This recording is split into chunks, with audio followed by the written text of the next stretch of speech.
For update on sports stories across the globe, Aaron Akrejola joins us now. Aaron the Baron. Very good morning to you, Doctor. Good morning. So let's get it started.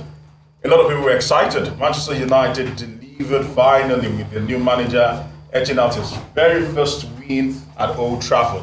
I must actually say kudos to Erik ten Hag. 2 goals to 1 was how he actually ended in favor of the Gunners. Deft finish from Jadon Sancho, who spoke about that particular finish and what it meant to him that last week was a tonic. After losing back-to-back games in the Premier League, they needed to respond, and boy, did they respond in a fashionable way. I must say that as it stands right now, you look at Manchester United, they needed a lifeline and they delivered when they were asked major questions. And they also left Liverpool red-faced. We'll be looking at the table in a moment, because when you look at the Premier League table, you find out that at the moment Liverpool seem to still be suffering, understanding that they've only been able to etch out 2 points in 3 games. Arsenal still having that immaculate record, 9 points out of 3 games. Manchester City having 7 points from 3 games. As we actually push it forward, because if they could actually help us scroll it down, we will actually say that Liverpool right now are down the pecking order, understanding that as it stands right now, they are Manchester United, thanks to their win, are 14th on the table, while Liverpool are 16th on the table. Away from that, a feud has been brewing between Cristiano Ronaldo and Jamie Carragher. Jamie Carragher has been sounding off on Cristiano Ronaldo and what he thinks about him and his time at Manchester United. And yesterday, before the game, they had an opportunity to meet with Cristiano Ronaldo while he was preparing for the game. All right, he said hi to his former teammate and his former clubmate. So that's, of course, Gary Neville on the right, then Roy Keane just beside Jamie Carragher. And Jamie Carragher took out time to probably try to shake him, and he wasn't having any of that. He wasn't having any of that, literally ignoring him on live TV. Of course, a lot of people bashed Cristiano Ronaldo for that.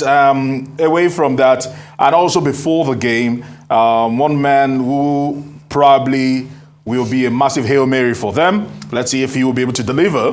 Casemiro, the Brazilian, has joined Manchester United and he's been unveiled officially to the fans at Old Trafford. And let's see if he can bring that winning spirit that saw him win quite a lot of medals and also trophies for the Los Merengues, the Los Blancos back in the day, Real Madrid. Let's see if he can deliver that same energy. He's 30, he's going to be earning a bumper package, and we hear that at the moment, he might just be the solution, one of the solutions, although some are claiming that he cannot solve all of Manchester United's problem. Now, let's move away from that. Here in Nigeria, one man, talking about the president of the Nigeria Football Federation, Amaju Melvin Pinnick, took out time to speak about what his administration would have achieved if they didn't have the interference that's almost engulfed 2 years of the administration. That is, they always went to court with Christopher Giwa over who was the president of the Nigeria Football Federation. And he said that they would have achieved so much more, but that almost crippled them at the beginning of the administration. And he says that that is the reason why he's pushing forward the need that moving forward they would abide by the FIFA statutes, that he did not take footballing matters here in Nigeria to civil courts. This is what he had to say. I cannot quantify it, but it was quite destabilizing. It was really, really destabilizing for us as a federation. You cannot, but it not only destabilized us, but it killed our spirit. Because FIFA laws are clear. Once you're a football administrator, you don't. So these next 6 weeks, we are going to deal with all those issues. If you take us to court again, you're going to face the NFF Ethics Committee, and you're going to have a ban. And when you have a ban, the ban goes to Africa. Africa will extend the cap with. Then it goes to FIFA. It goes to. People don't understand when they ban you. It goes beyond just banning you for football, because when they Google your name, if, for example, you go for visa, and they Google your name and they know that you're under ban, trust me, you'll be rejected that visa. I'm telling you, it is that bad. People should understand, it's not just, oh, NFF, they cannot do it. Damn me. I've given a directive to the General Secretary already. We are waiting for anyone that will dare it.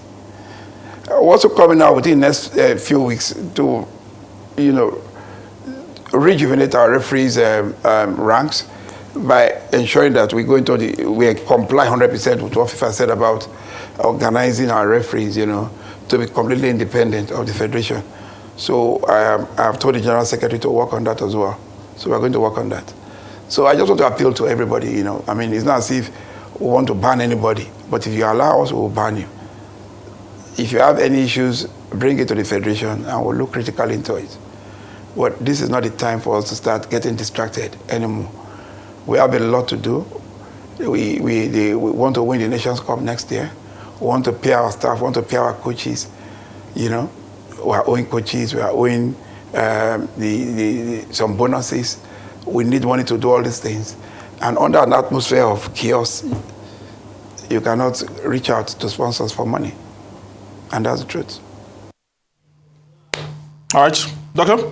Well, two quick things, because we don't have more time, and I know Ifene loves sports very dearly. The first one is Harry Maguire and Cristiano Ronaldo the problems of Manchester United? Because after losing to Brentford and Brighton, Eric Ten Hag just said, look, he needs a different attitude. And he benched Maguire, brought in Varane. Who?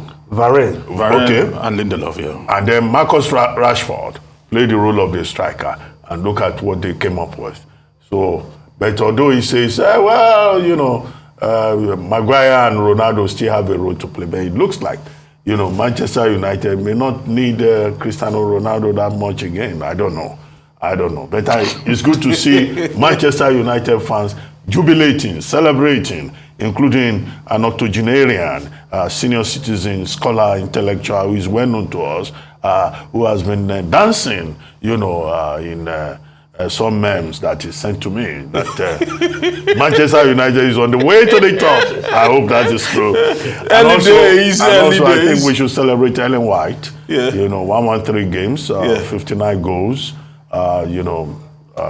Powerhouse of the three Lionesses of England, who has now decided to retire. Okay, good one for Manchester United. So there's some G3 moments in the other half of the city of Manchester. I don't think so. But I think Ten Hag explained why he had to drop Ronaldo, because he needed young boys with the legs to do the pressing, and the pressing they did, and of course that actually held Liverpool back to take off out from the defense, and it helped. But the good thing is that United seem to be back. It's just one game. No, this is the beginning, the real beginning of the Ten Hag era. Because what they played yesterday, young boys who can run, who can sprint, who can defend, who can press. If he keeps on doing this, I think they will also have. And also, don't forget, there was a certain Casemiro, real Galactico, Lisandro, well decorated, who appeared yesterday, was presented. Whether that had an impact, also a matter of debate. But his presence. But what perhaps they have to watch, Casemiro can be sometimes slow. I don't know how he will deal with that in the fast-paced Premiership. But he will up his game, a true professional, true Brazilian international. Doctor, you mentioned Martinez. Martinez was Martinez. Yes, he was a standout player for them. Combined with Marcus Rashford. Yeah, so he was a standout player for them. Manchester United, they flattered to deceive time and time again. They need to show consistency at the highest level. We are happy this has happened, but you know what they say, the price of success is more success. Yeah. They play Southampton tea time on Saturday, 12:30, and they'll be expected to beat Southampton, the Saints, on that particular day. If they falter again, it will be back to the same old story. Yeah. Okay. We need to see second performance on this. I wish you well, Ellen White. Congratulations on a brilliant career. Yeah.